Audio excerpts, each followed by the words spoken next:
Ibu Dr. Intan Nurul Awalia SC MSC selaku pembina KSPM UNEJ. Yang kami hormati Ketua Umum KSPM UNEJ Saudara Muhammad Rian Arifin, yang terhormat juga Kak Rifki Satria Dinendra selaku pemateri kita pada pagi hari ini, serta teman-teman pengurus dan anggota muda yang saya banggakan. Pertama-tama, marilah kita panjatkan rasa puji syukur kita atas kehadirat Tuhan Yang Maha Esa yang telah melimpahkan rahmat, taufik, serta hidayahnya sehingga kita dapat berkumpul di room Zoom pada pagi hari ini dalam kegiatan Capital Market Discussion dengan tema review sektor dan topik saham sektor consumer goods dalam keadaan yang insya Allah sehat walafiat. Tak lupa juga, sholawat serta salam tetap kita haturkan kepada junjungan kita, Nabi besar Muhammad SAW, yang kelak syafaatnya kita tunggu-tunggu di yaumul qiyamah. Amin. Terima kasih saya ucapkan kepada rekan-rekan pengurus maupun anggota muda KSPM yang telah hadir pada acara kali ini dengan penuh semangat. Perkenalkan, saya Salvi Sofiatul Mardiatal Ula selaku pembawa acara yang akan memandu jalannya acara Capital Market Discussion pada pagi hari ini. Sebelum kita memasuki acara inti, maka izinkanlah saya untuk membacakan susunan acara terlebih dahulu sebagai berikut. 1. Pembukaan, 2. Sambutan Ketua Umum KSPM Universitas Sumber, 3. Pembacaan CV pemateri, yang keempat review sektor dan topik saham sektor consumer goods, yang kelima tanya jawab, yang keenam dokumentasi, dan yang terakhir yakni penutup. Sebelum acara CMD dimulai, marilah kita buka acara ini dengan bacaan basmalah bersama-sama. Baik, selanjutnya yaitu sambutan dari Ketua Umum KSPM. Kepada Saudara Muhammad Rian Arifin, dipersilahkan. Baik, terima kasih Mbak Salvi ya, selaku MC. Dan juga mohon maaf teman-teman, pakaian saya seperti ini karena ada karnaval ya. Belum bisa menggunakan baju dinas atau PDH dari KSPM. Baik, terima kasih. Assalamualaikum warahmatullahi wabarakatuh. Alhamdulillahirrahmanirrahim. Wassalatu wassalamu ala asrofil anbiya wal mursalin. Sayyidina Muhammadin wa ala alihi washabihi ajmain. Pertama saya hormati Mas Rifki Satria Dinendra ya, selaku pemateri kita yang sangat luar biasa di pagi hari ini.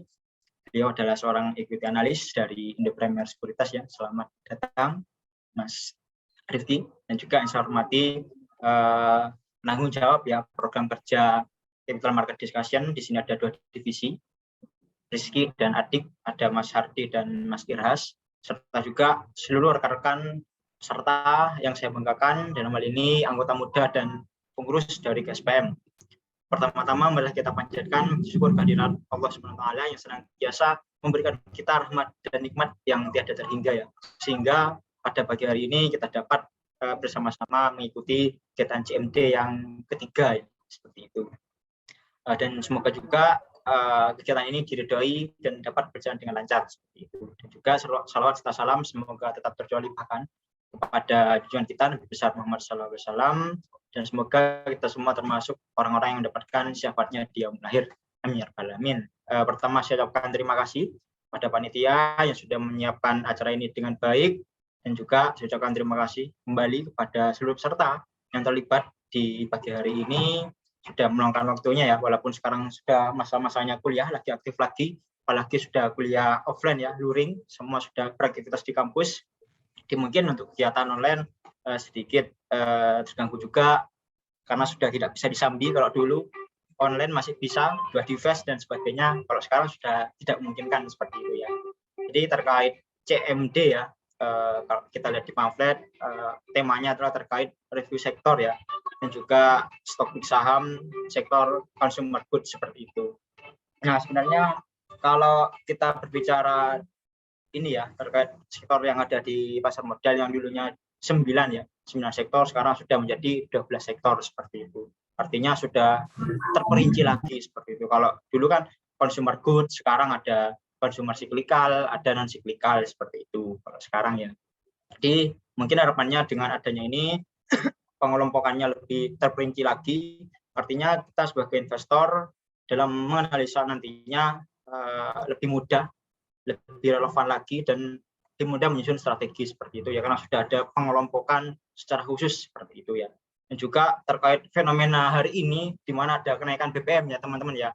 Nah, mungkin nanti akan ada sangkut pautnya ya pastinya dengan berbagai sektor yang ada, apalagi sekarang membahasnya terkait konsumer ya, tentu sangat berdampak sekali karena konsumer adalah kebutuhan kita sehari-hari, kita semuanya mengkonsumsi dalam setiap harinya. Nah, maka dari itu mungkin akan lebih menarik nantinya jika teman-teman langsung berdiskusi dengan Mas Rifki ya selaku materi pada hari ini. Mungkin itu teman-teman yang bisa saya sampaikan, harapannya teman-teman dapat mengikuti dengan hikmat semua benefit yang tersebar pada pagi hari ini dapat terserap dan tersampaikan dengan baik. Kiranya demikian teman-teman, terima kasih. Salam pasar modal, salam investasi, KSPM, jaya, jaya, jaya. Cukup sekian dari saya. Wahul muwafiq ila aqwamit thoriq.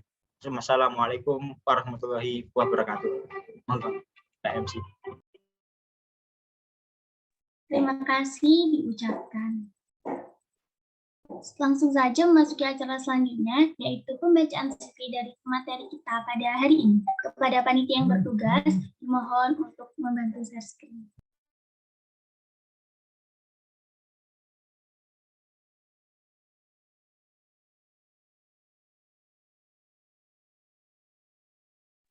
Nama, Rifki Satria Dinandra, pengalaman pekerjaan pada periode Oktober 2020 sampai sekarang, pekerjaannya di Equity Analysis Indoprima Sekuritas, pada Maret 2019 sampai September 2020, di Investment Analyst Mandiri in-house, September 2018 sampai Maret 2019 di Project Manager BSI, Januari 2016 sampai Februari 2016, volunteer AIESEC Polandia, pengalaman pendidikan pada September 2014 sampai September 2018 di institusi Universitas Indonesia, Fakultas MIPA Matematika, pada Juli 2011 sampai Juli 2014 di SMA Negeri Unggulan MH Tamrin. Dan sertifikat yang didapat yaitu sertifikat WPPE dari OJK, PWMII dari PWMII dan WMI dari OJK. Oke, sepertinya udah pada nggak sabar nih ya untuk memasuki acara selanjutnya. Baik, acara yang sudah ditunggu-tunggu oleh teman-teman nih. Mari kita sambut materi kita pada hari ini, Kak Rifki Satria Dinandra. Apakah Kak Rifki udah ada di room Zoom? Oke, halo teman-teman semuanya. Udah ada kok di sini. Udah terdengar dengan jelas suara saya? Sudah terdengar. Gimana nih kabarnya Kak Rifki? Alhamdulillah nih baik nih kayak teman-teman. Saya baru tahu ya ternyata kuliah udah pada mulai masuk juga ya yang S1. Udah full offline Kak, makanya yang join nggak banyak. Udah ada juga yang magang. Oh, iya. Baik, langsung saja acara selanjutnya yaitu materi kepada Kak Rifki dipersilakan. Oke, halo semuanya, selamat pagi ya. Jadi share screen dulu, mungkin nanti MC bisa ngebantu ya kalau share screen saya udah kelihatan begini. Udah kelihatan belum ya teman-teman? Udah Kak. Oke, jadi langsung saya mulai aja. Terima kasih MC. Assalamualaikum warahmatullahi wabarakatuh. Selamat pagi semuanya. Salam sejahtera.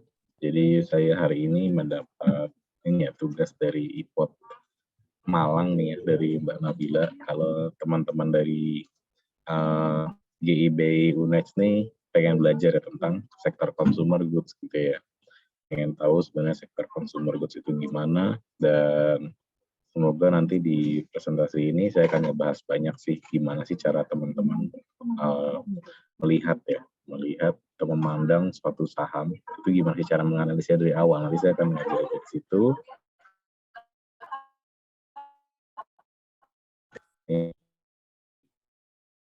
Rekomendasi dari kita nih terkait beberapa saham consumer goods ya. Tadi dari ketua KFK sudah ngomong kalau memang sektor consumer goods ini kan dulu awalnya cuman sekarang udah masuk ke indeks non siklik ya. Banyak banget subsektor.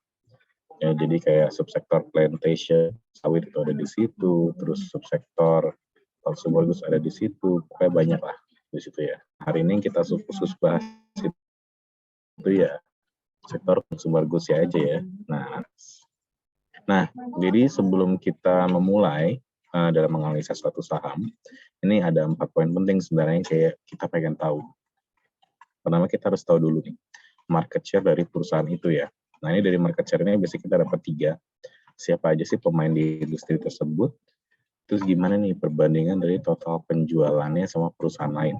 Nah, terus yang ketiga adalah top of mind dari produk perseroan. Nah, di sini mungkin ada yang asing ya. Top of mind itu apa sih? Jadi top of mind itu gini. Kalau saya bilang ke teman-teman, produk ICBP apa yang teman-teman tahu? Udah jelas banget kan? Terus kalau saya tanya teman-teman, produk Mayora apa nih yang teman-teman tahu? Ya, teman-teman pasti ada Beng-Beng, ada teh pucuk gitu ya. Sekarang lagi ngehits banget gitu. Jadi itu adalah top of mind gitu. Habis kita tahu market share, kita harus tahu dulu nih. Perseroan ini dia tuh ngejual apa aja sih? Pendapatannya itu dengan menjual produk apa aja?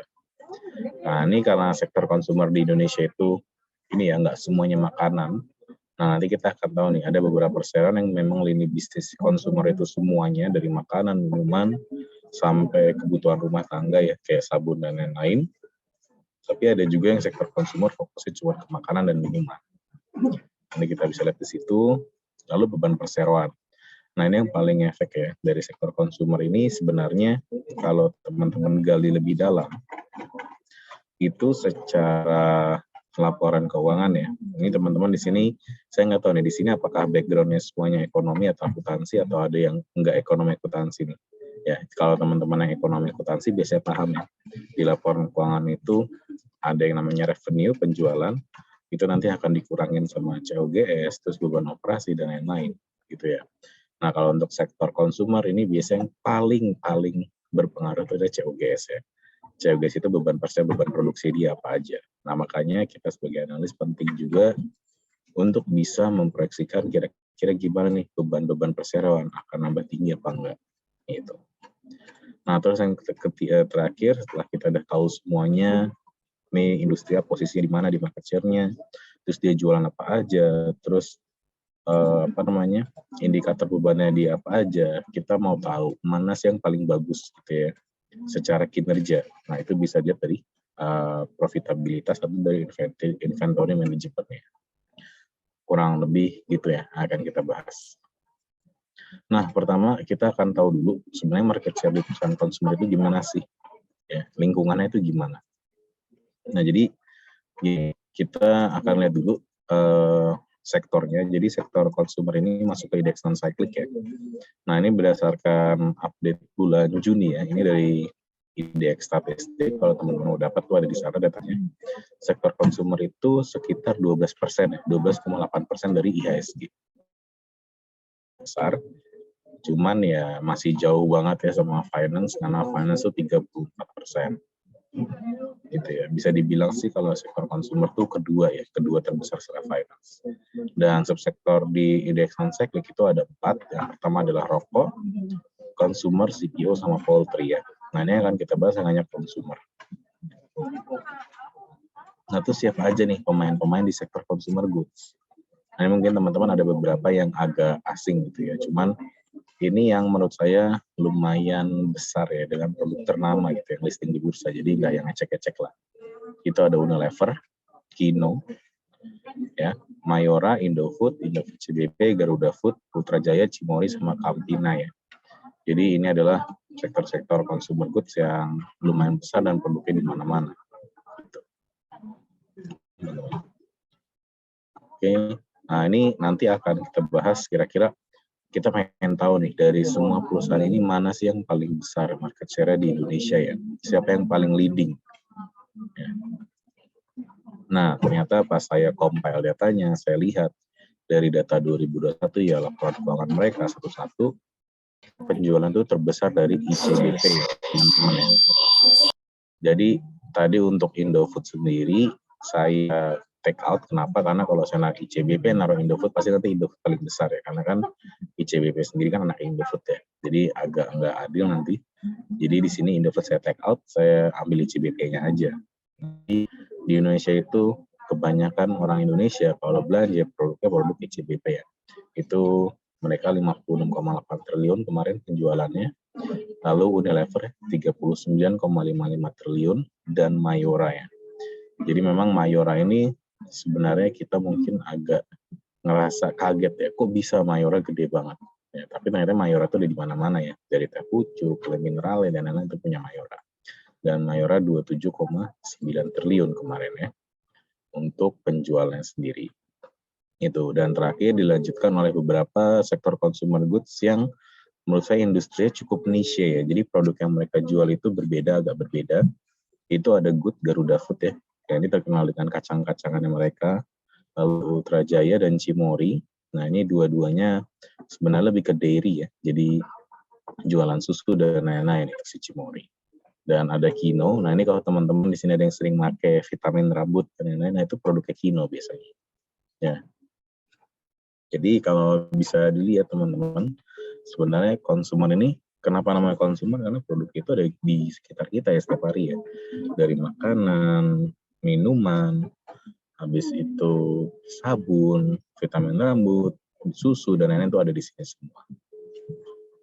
Dan paling besar, kita akan ngebahas 4 terbesarnya hari ini ya. Ada ICBP, Unilever, Mayora, sama Good. Nah, ini ada beberapa produk top of mind-nya ya dari dari emiten-emiten tadi. Pertama ada Indofood CBP atau ICBP. Nah, ini dari minyak dia punya minyak goreng, dia punya Bimoli, Flafonte punya dia, bumbu-bumbu masak juga punya dia. Lalu untuk snacknya dia punya Citato, dia punya Kitela, dan untuk Indomie dia punya banyak ya. Dari Popmie, Indomie, Sarimi, Supermie itu semuanya ICBP. Lalu yang kedua, itu dari Unilever. Nah, ini Unilever produknya lebih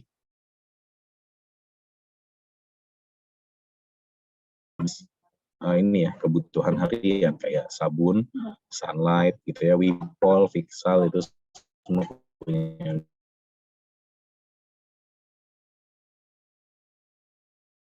Dan sabun, deodoran Axe, nah itu juga punya Unilever. Dan Unilever punya beberapa makanan, cuman makanan itu dia menurut saya lebih ke kayak saus-sausan, terus es krim. Itu produknya si Unilever sendiri. Kalau dilihat sih memang Unilever ini berbeda banget ya segmennya teman-teman. Kalau ICBP lebih ke sehari-hari, kalau Unilever ini lebih ke kalau ICBP makanan, kalau Unilever lebih ini ya, produk sabun-sabun dan lain-lain. Nah, next-nya ada Mayora sama Garuda Food ya. Nah, ini kalau Mayora ya ini yang paling terkenal Kopiko. Terus teman-teman mungkin di sini ya, kayak saya dulu, kalau nggak saya ngantuk banget gitu pas kuliah ya. Jadi Kopiko dulu penting banget ya, sistemnya penting banget. Lalu biskuit. Nah, ini kelihatannya segmentasinya. Jadi Mayora ini dia fokusnya ke minuman instan dan biskuit ya. Jadi kayak minuman instan dia punya Bang Bang Drink, punya Energet, punya kopi sashi, Disley Olay, Malkis, itu semua punya. Nah, terakhir adalah Garuda Food ya. Nah, ini Garuda Food memang ini ya teman-teman ya. Menurut saya sih kalau saya diminta segmentasi ini agak mirip sama ICBP dan Mayora ya. Cuman kalau Garuda Food ini juga lebih ke snack-snack mirip Mayora. Jadi dia snacknya ada Leo, Garuda kacang, Coklatos, dan lain-lain. Nah, ini penting banget untuk teman-teman mengerti kenapa gitu ya. Karena biasanya kita sebagai analis itu harus melakukan namanya survei lapangan ya. Nah, ini di survei lapangan nanti kelihatan mana sih produk yang laku banget, mana yang enggak. Gitu ya. Kalau setiap orang gitu ya, kalau teman-teman lihat kan di rumah tangga pasti ada Indomie ya. Analis juga ngelihat dari situ aja udah cukup. Indomie masih top of mind orang-orang untuk produk. Nah, itu tadi udah tentang market share-nya. Sekarang kita akan ngomong dari segmen pendapatannya gimana. Nah, ini ya. Jadi kita bedah satu-satu dari emiten tersebut. Dia itu punya lini bisnis apa. Ya. Nah, ini jadi kalau teman-teman udah tahu lini bisnisnya apa, nanti teman-teman tuh mudah ya memproyeksikan kira-kira segmen yang akan tumbuh itu mana, segmen yang akan turun mana dan segmen mana yang bisa menjadi ini ya driver growth-nya dia. Driver growth tuh kayak ini ya, kayak yang bisa menumbuhkan dia lah, yang paling tinggi growth-nya gitu. Dan mana yang sektornya defensif. Ya. Jadi kita lihat kalau dari Indofood CBP, dia punya 6 segmen ya. Pertama ada mie instan, ada dairy, ada makanan ringan, penyedap makanan, nutrisi makanan khusus sama minuman. Ya. Nah ini udah kelihatan banget kalau ICBP ini ya dominan ya produk mie instan ya. Jadi produk mie instan itu sekitar 70% atau 39,9 triliun tuh penjualannya si ICBP. Nah, ini yang gawat kalau misalnya ternyata di Indonesia masyarakat tiba-tiba kena hipnotis atau kenapa nggak mau makan mie lagi. Nah, itu gawat bagi ICBP. Ya, jadi itu biasanya menjadi faktor risiko bagi kita. Jadi dalam melakukan analisis kita bisa tuh memberikan asumsi-asumsi seperti itu teman-teman dan kita cocokkan dengan perusahaannya. Apakah asumsinya masuk akal atau apakah asumsinya mempengaruhi perusahaannya kira-kira. Gitu ya teman-teman. Jadi kalau kita lihat sih dari ICBP sendiri, kalau misalnya ternyata selera masyarakat terhadap mie instan menurun ya, itu bisa berpengaruh besar ya. Karena si ICBP kebanyakan jualan Indomie gitu. Dan kalau dilihat ini kayak dairy-nya dia ini udah lumayan tinggi ya, jadi teman-teman selalu tahu susu Indomilk, nah itu punyanya si ICBP gitu. Dan kalau kita melihat sebenarnya orang Indonesia itu sekarang udah mulai notice ya, kalau penting gitu untuk minum susu salah satunya.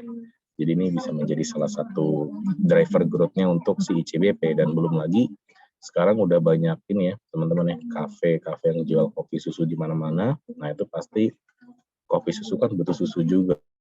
Jadi salah satu driver growth-nya dia. Gitu teman-teman. Itu baru kita bahas ICBP. Next kita akan membahas Unilever. Nah, ke Unilever ini nggak banyak, dia cuma kebagi dua ya. Nah ini udah sesuai dengan tadi ya, dari perkiraan kita, dari net top of mind produknya. Jadi deh kebanyakan sabun ya, sabun, terus sampo, dan lain. Itu kelihatan banget dari kontribusi pendapatan Unilever ya, 67% itu adalah home and personal care ya. Jadi kayak semuanya itu kebanyakan memang produk sabunnya dia. Dan yang kedua itu adalah food and refreshment ya. Nah ini dia udah ngomongnya udah jelas banget food and refreshment ya, karena si Unilever kan jualnya lebih kayak es krim dan lain-lain gitu. Kalau secara penjualan masih jauh lebih besar ICBP tadi ya. Tadi ICBP itu jualan mie doang hampir 40 triliun ya. Nah ini si Unilever 40 triliun udah jualan sabun, udah jual makanan juga. Next. Nah ini adalah Mayora teman-teman ya. Jadi kalau Mayora dia ke dua doang ya, dari makanan sama minuman olahan. Gitu teman-teman. Penjualan Mayora ini kebanyakan masih didominasi oleh makanan olahan. Biskuit ya, itu adalah produk utama dari Mayora sendiri. Nah dari itu teman-teman udah kelihatan banyak ini ya makanan olahan. Berarti seandainya teman-teman menganalisa laporan keuangan ya teman-teman tahu nih kalau misalnya selera orang terhadap makanan olahannya turun gitu ya, kayak biskuit turun atau harga tepung-tepung naik, itu pasti akan ngefek kan bagi pendapatannya Mayora. Nah disitulah kenapa kita penting untuk melihat segmen pendapatan dari semua ini gitu ya teman-teman. Next, ini Garuda Food ya. Jadi kalau Garuda Food cuma kebagi 3, makanan, minuman, sama lain-lain ya. Kalau Garuda Food ini kebanyakan tadi ya, kacang-kacangan dan lain-lain. Oke. Itu tadi udah di pendapatan ya. Sekarang kita akan ngebahas beban dari perseroan sendiri. Kira-kira ini perusahaan, dia kalau dapat duit, itu bocornya kemana sih? Kan ada perusahaan yang bocornya COGS-nya, ada yang bocornya ke gaji misalnya, ada yang bocornya ke beban keuangan. Nah kita pengen tahu sebenarnya mereka bocor kemana. Oke, ini langsung udah saya rekap ya semuanya. Jadi kalau misalnya kita lihat dari 4 terbesar tadi, ya, mayoritas beban mereka itu dari COGS. Ya. Contohnya Unilever, itu COGS-nya udah 50% dari revenue-nya dia. Jadi kalau teman-teman beli produk Unilever, contohnya kecap Bango, gitu, harga yang satu pouch 15.000 gitu ya, itu dia untuk modal bikin kecap Bangonya doang udah 75.000. Ya. Udah habis segitu. Udah 7.500, sorry. Ya, jadi itu maksudnya di sini ya. Jadi mereka tuh butuh setengahnya doang untuk produksi. Ya, tapi ternyata Unilever-nya paling efisien dari segi COGS ya. Jadi mereka bisa menjual barangnya itu harganya 2 kali lipat dari ongkos produksi dia. Coba teman-teman lihat Mayora, ICBP, sama Garuda Food. Mayora itu 75% itu untuk ongkos produksi, ICBP 64% dan Garuda Food 73%. Ya, jadi memang paling berat itu beban ini ada di ini ya, COGS semuanya, dan yang paling menurut saya yang paling berat beban bahan material ini si Mayora sendiri. Terus yang kedua ini ada beban operasi ya. Nah ini beban operasi banyak isinya teman-teman. Yang pertama adalah gaji karyawan, habis itu ada juga biaya distribusi dan lain-lain. Biaya marketing itu semua masuk biaya operasi. Nah, si Unilever tadi memang unggul ya, COGS-nya dia 50%, tapi ternyata dia boros ya dalam menggaji karyawan ya. Jadi beban operasi si Unilever-nya 30% nih untuk gaji, distribusi, iklan dan lain-lain. Nah, ini masuk akal kalau teman-teman lihat di TV, televisi ya. Itu pasti iklannya produknya Unilever, mulai dari dulu ya. Kayak Wipol, Fixal, dan itu Unilever semua diskonnya. Iklannya. Nah, itu kan masuk ke beban operasi. Dan mereka makanya lumayan besar di sini ya, teman-teman ya. Lumayan bocor lah ya saya bilang. Sedangkan kalau Mayora 18%, Garuda Food 22%, dan ICBP di sini paling efisien ya.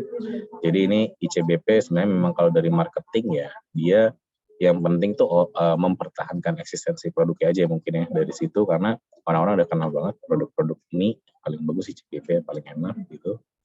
Dan sisanya ini kayak gaji karyawan dan lain-lain itu mungkin banget lebih kecil dibandingkan yang lainnya. Ya.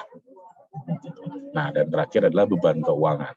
Nah, ini beban keuangan sering banget sebenarnya jadi sorotan gitu orang-orang kalau mau beli saham. Wah, ini sahamnya utangnya besar gini-gini. Nah, kalau teman-teman dapat kata-kata kayak gitu dari teman-teman, dari teman orang lain gitu ya, jangan panik dulu. Kenapa? Karena perusahaan itu sebenarnya membutuhkan utang gitu ya.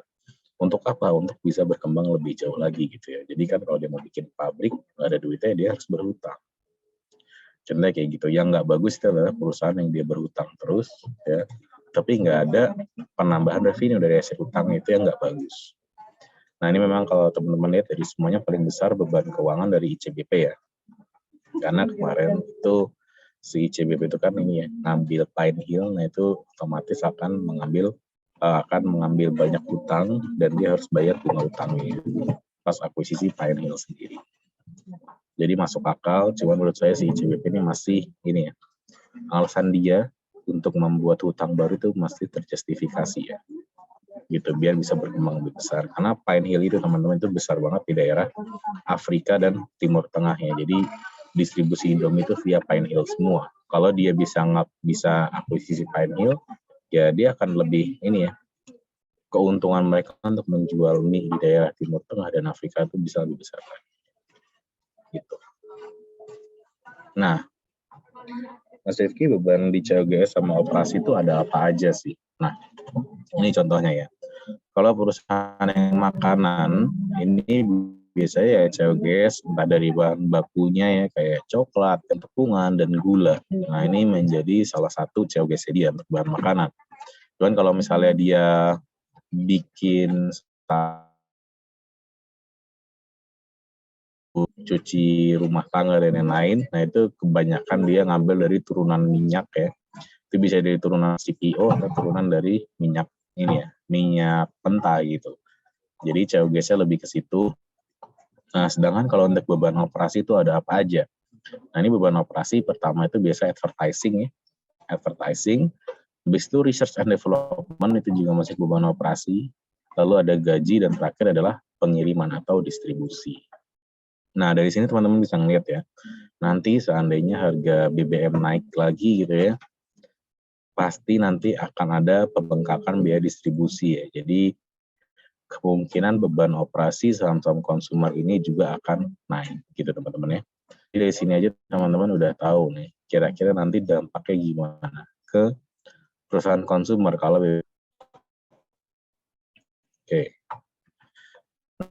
rasio kinerja ya ini dah. Nah, fokus kedua hal, yang pertama adalah margin profitabilitas dan gimana mereka memanage aset dari inventory-nya dia. Jadi pertama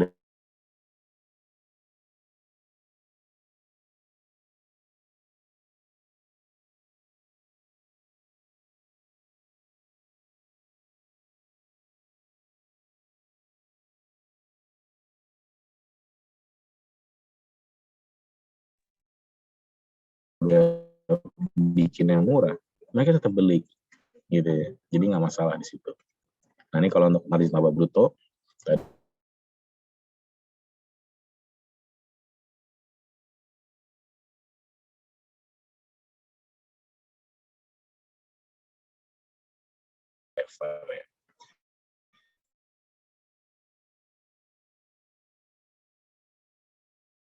Pastinya ya. Jadi entah dia ngegaji karyawannya ketinggian atau advertisingnya terlalu masif, ya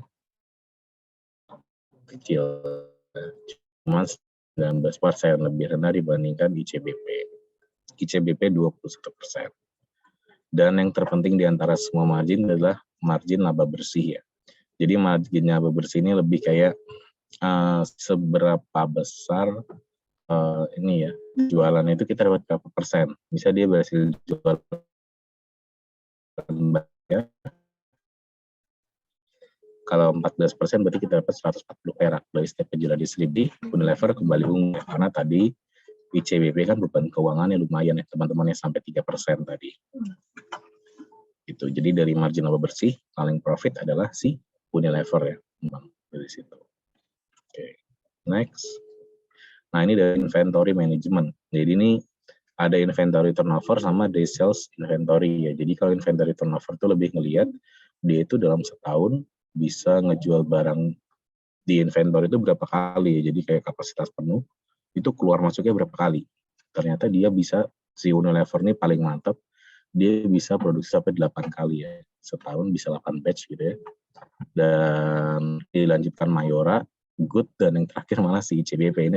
Sebenarnya saya cukup kaget ya. Kenapa? Karena kayaknya Indomie itu di mana-mana ya pasti diisi habis. Tapi kok ternyata malah rendah ya ternyata. Cuma 6 kali inventory turnover. Dan mungkin memang sabun-sabunan di kamar mandi kita mungkin lebih cepat habis teman-teman yang pakai Unilever. Inventory turnover-nya memang jauh lebih tinggi dari kita ya. Inventory turnover. Nah, dari inventory turnover kita bisa dapat day sales inventory. Nah, ini untuk menghitung sebenarnya berapa lama sih barang itu ada di persediaan kita sebelum ke konsumen. Nah, si PCBP itu lumayan lama ternyata ya. Jadi dibilang 59 kali, mungkin aja Indomie yang teman-teman dapat makan itu udah 59 hari bisa di Alfamart sama di gudangnya CBP. Sudah 59 hari produksi. Udah lama lah, produksinya 59 hari yang lalu gitu. Kalau untuk Good, Mayora sama Unilever ini lebih rendah semua ya. Good 57, Mayora 53, dan Unilever cuma 45 hari. Ini bisa langsung kejual. Nah, ini tentu semakin day sales inventory-nya semakin rendah ya, atau inventory turnover semakin lemah, lebih bagus bagi perusahaan konsumer. Kenapa? Karena kalau misalnya perputaran penjualannya semakin cepat ya, itu berarti dia makin bisa banyak jualan, cepat jualan ya, laba mereka makan semakin tinggi juga gitu teman-teman ya. Jadi dari sini inventory turnover paling efisien Unilever ya. Gitu. Nah, ini untuk receivables turnover ini lebih ke seberapa lama sih dia terima duit dari ini ya, dari distributornya dia gitu contohnya. Nah, ternyata si Garuda Food nih ya udahlah si Garuda Food ini ya kurang lebih ya udahlah nggak apa-apa deh 28 hari gitu. Ternyata si Mayora 77 hari ya. Jadi dia ngasih barang ke distributor baru dibayar 77 hari kemudian gitu. Jadi lumayan lama untuk Mayora, dan paling cepat sih Garuda Food ya. Itu cuma 28 hari. gitu. Ini lebih kayak dia tuh ngutangin distributor itu berapa lama sih baru bisa bayar. Nah kalau kayak gini teman-teman kira-kira gimana? Misalnya mau daftar jadi distributor produk gitu, ya. Kalau saya sih lebih senang, udahlah nanti aja bayar. Saya sih bakal nyoba bisnis ke Mayora ya. Kenapa? Karena dia bisa bayar nanti aja gitu, 77 hari. Kalau Good nih kayaknya setiap 1 bulan dia harus langsung bayar. Padahal belum tentu juga kan, kalau kita jualan di dia, jualan produk dia, sebulan barangnya laku, belum tentu dong. Gitu ya. Dan ini biasanya produk itu mempengaruhi juga. Kenapa? Karena kayak Mayora kan lebih ke produknya biskuit ya. Jadi mungkin kalau produknya biskuit itu bisa tahan lebih lama. Makanya dia udah nggak apa-apa, kamu nanti bayar nanti aja gitu. Mungkin bisa kayak gitu. Memang dari produk tuh mempengaruhi. Yang penting juga itu adalah apa? Bisa menghasilkan uang dari aset-asetnya dia. Ya, dari aset sama dari fixed asset. Jadi kalau aset itu banyak teman-temannya, ada ya itulah akun-akun di balance sheet yang bagian aset, ada receivables, ada cash, ada fixed asset dan lain. Kalau fixed asset itu cuma fixed asset. Ternyata Unilever itu bisa jualan 2 kali lipat dari asetnya dia, teman-teman. Nah ini kenapa Unilever itu sangat dicintai investor gitu ya dulu. Ya karena ini salah satu halnya teman-temannya. Jadi memang teman-teman bayangin punya aset rumah. Ini saya kasih bayangin ke teman-teman. Teman-teman punya aset rumah, misalnya harganya 400 juta gitu. Ya. Berarti asetnya 400 juta. Terus teman-teman sewain ke orang. Itu teman-teman bisa dapat 800 juta setahun. Wah, itu kan siapa yang nggak mau bisnis dengan teman-teman kalau kayak gitu. Jadi itu sih bayangannya kalau untuk aset turnover ya. Jadi dari aset kita dia bisa raih berapa kali penjualan dari aset kita. Jadi lumayan tinggi. Gitu ya. Sedangkan kalau fixed asset turnover ini kebanyakan sebenarnya lebih ke pabrik ya. Nah, kalau dari segi pabrik dan lain-lain ya si ICBP sama Mayora ini lumayan hebat ya karena mereka bisa 4,4 kalian lah. 4 kali dari fixed assetnya mereka. Jadi misalnya mereka punya pabrik itu dinilai kan 800 juta dari 200 juta tadi. Jadi lebih ke arah situ teman-teman ya. Dari aset turnover sama fixed asset turnover. Nah, oke, jadi itu dulu kalau untuk yang tadi ya, pembahasan emiten ya. Sekarang kita akan valuasi sama insight-nya ya, untuk sektor konsumer.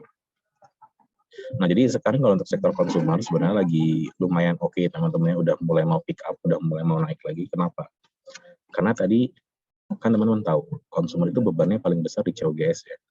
50% untuk Unilever tadi, terus ICBP 60%-an, Garuda sama Mayora 70%-an. Nah, tapi itu nanti kemungkinan bisa berkurang ke depannya. Kenapa? Karena harga bahan baku ini udah mulai murah lagi, udah mulai turun lagi. Gitu. Contohnya ini ya, ada wheat atau gandum. Gandum dulu harganya 1 bushel tuh ini $1,3 ya. Jadi kalau saya untuk teman-teman ini harga gandum, ini dia dalam bushel.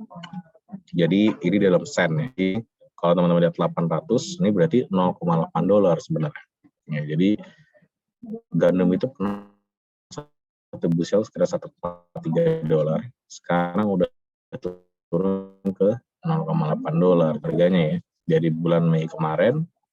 Lalu untuk CPO, nah ini CPO juga ya, udah mulai mereda. Jadi kemarin memang harga CPO itu mahal banget, sempat ke level 7.000 Malaysia Ringgit ya per ton, sekarang ke 4.000, jadi turun 50% hampir ya teman-teman ya. Nah ini dulu memang ada kenaikan harga CPO karena ini ya banyak larangan ekspor dari beberapa dari beberapa produsen minyak ini ya, minyak vegetable oil, minyak sayur di dunia gitu. Jadi kayak Argentina itu kan dia produsen kacang kedelai gitu ya. Jadi di luar negeri itu minyak goreng itu dari kacang kedelai biasanya gitu ya. Kalau kacang kedelai dari biji canola. Nah ternyata waktu itu habis perang Ukraina sama Rusia pecah, negara-negara ini banyak yang nyetop ekspor dari minyak gorengnya mereka gitu. Nah ini menyebabkan harga CPO juga ikut tinggi, termasuk Indonesia ya. Sekarang udah mulai reda, ya jadi produk-produk yang kayak sabun-sabunan dan lain-lain ini harusnya udah mulai udah mulai turun biayanya. Jadi kayak Unilever gitu-gitu udah mulai oke nih sekarang. Dan ini terakhir ada sugar atau gula. Nah ini harga gula juga udah mulai turun 10%, tapi nggak signifikan banget. dan minyak. Ini minyak dari 120-an sekarang udah di 90-an ya. Jadi ini adalah produk-produk yang ngaruh ke bebannya mereka. Kalau misalnya ini bisa turun, beban mereka berarti bisa turun ke depannya, berarti laba bersih mereka juga nanti bisa lebih tinggi ya. Maka ini sebenarnya untuk konsumer masih oke banget kalau teman-teman baru mau masuk ya. Nah, terus yang kedua adalah daya beli masyarakatnya masih terus meningkat gitu nih. Contohnya ini dari BPS, ini dia setiap kuartal melihat gimana sih pertumbuhan daya beli masyarakat. Jadi ini lebih kayak konsumsi rumah tangga dilihat. Karena yang beli consumer goods itu kan rumah tangga ya teman-teman. Jadi ini adalah indikator yang menurut saya penting gitu. Jadi dua hal ini teman-teman ya. Konsumsi rumah tangga meningkat terus dan semenjak 2020 ya, semenjak COVID dari sempat negatif sekarang udah plus terus ya. Dan sekarang udah di 5% year-on-year dalam satu kuartal. Beberapa saham yang kita rekomendasi sebenarnya untuk consumer goods ini cuma 2 teman-teman. Jadi pertama adalah ICBP, itu menurut rekomendasi kita buy teman-teman ya. Dan target price-nya di 10.000. Jadi selama harga masih di bawah 10.000, teman-teman masih bisa banget tuh ya untuk cicil beli si ICBP. Nah, terus yang kedua, ini mungkin agak nggak enak buat teman-teman yang punya barang, itu adalah Unilever. Jadi Unilever tuh kita malah, ini ya teman-teman, rekomendasinya malah sell. Dan untuk target price-nya di 4.100. Jadi kalau harga masih di atas 4.100, ya lebih baik teman-teman jual dulu atau jangan beli dulu, jangan lirik dulu. Gitu. Oke, sekian dari saya untuk teman-teman semua. Mungkin bisa dikembalikan ke MC ya untuk sesi Q&A kalau ada.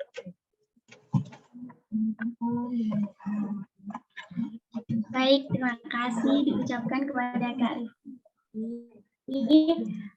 Acara selanjutnya yakni sesi Q&A. Info nih buat teman-teman di sini, panitia udah nyiapin reward bagi 3 penanya terbaik. Nggak apa lagi nih teman-teman, langsung aja nih yang mau tanya sama Kak Rifki dipersilahkan. Langsung ini ya raise hand, atau yang ada kendala bisa langsung melalui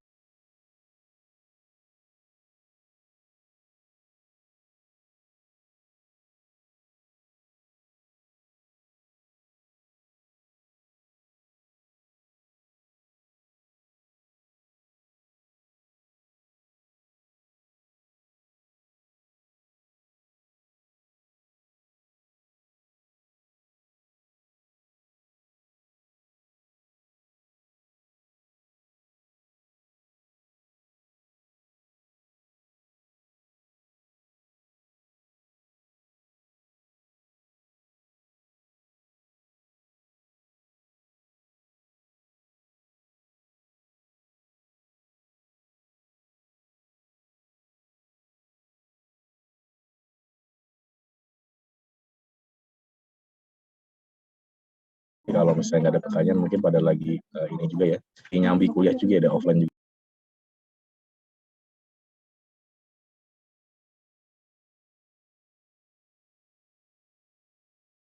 Iya nih Kak, mungkin teman-teman juga pada kuliah offline, pengurusnya juga udah pada magang, jadi mungkin mereka pada sibuk nih.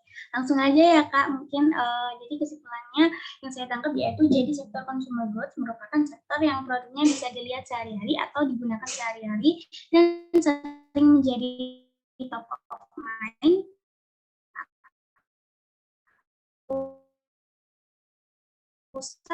sangat tidak asing di kalangan masyarakat. Share terbesar dimiliki oleh ICBP, jadi market leadernya ada di Mergut. Juga terdapat beberapa produk yang tidak hanya berupa makanan atau minuman, tapi berupa produk yang dipakai sehari-hari seperti sabun, sampo, conditioner, dan sebagainya. COGS itu juga merupakan harga pokok penjualan, dan COGS itu kayak modal untuk bikin suatu produk. Dan sudah termasuk beban tenaga kerja plus biaya sewa tempat. Oke, lanjut tibalah kita di penghujung acara, namun sebelum diakhiri, kita akan memasuki sesi dokumentasi terlebih dahulu. Kepada yang bertugas, dipersilakan untuk mengambil alih sesi dokumentasi. Terima kasih.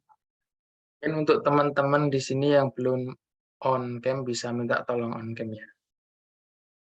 Masih sedikit banget yang on cam.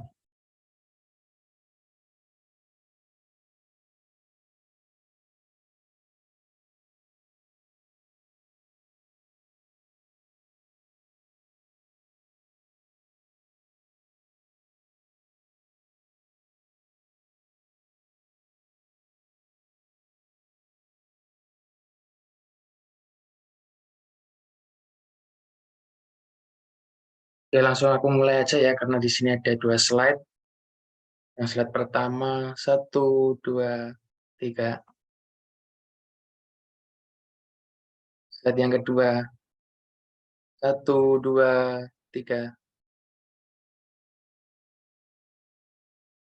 Oke, mungkin aku kembalikan lagi ke MC ini. Terima kasih. Baik, terima kasih panitia. Saya ingatkan kembali untuk teman-teman untuk meng-screenshot dan mengisi presensi yang sudah ada di kolom chat ya, teman-teman jangan lupa. Tidak terasa tibalah saatnya untuk menutup acara pada pagi hari ini dengan membaca hamdalah bersama-sama. Sekali lagi terima kasih kepada pemateri, Kak Rizky, dan teman-teman semua yang telah hadir untuk mengikuti acara pada pagi hari ini. Jangan lupa dipraktekin ya teman-teman materinya dari Kak Rizky tadi. Oke, dan terima kasih juga buat teman-teman yang sudah bertahan hingga akhir acara. Semoga kita bisa bertemu lagi di lain kesempatan. Salam pasar modal, salam investasi, KSPM Jaya Jaya Jaya. Wassalamualaikum warahmatullahi wabarakatuh. Shalom, Om Swastiastu, Namo Buddhaya, salam kebajikan. Salam sejahtera bagi kita semua. Jangan lupa absen ya teman-teman. Terima kasih Kak Rif.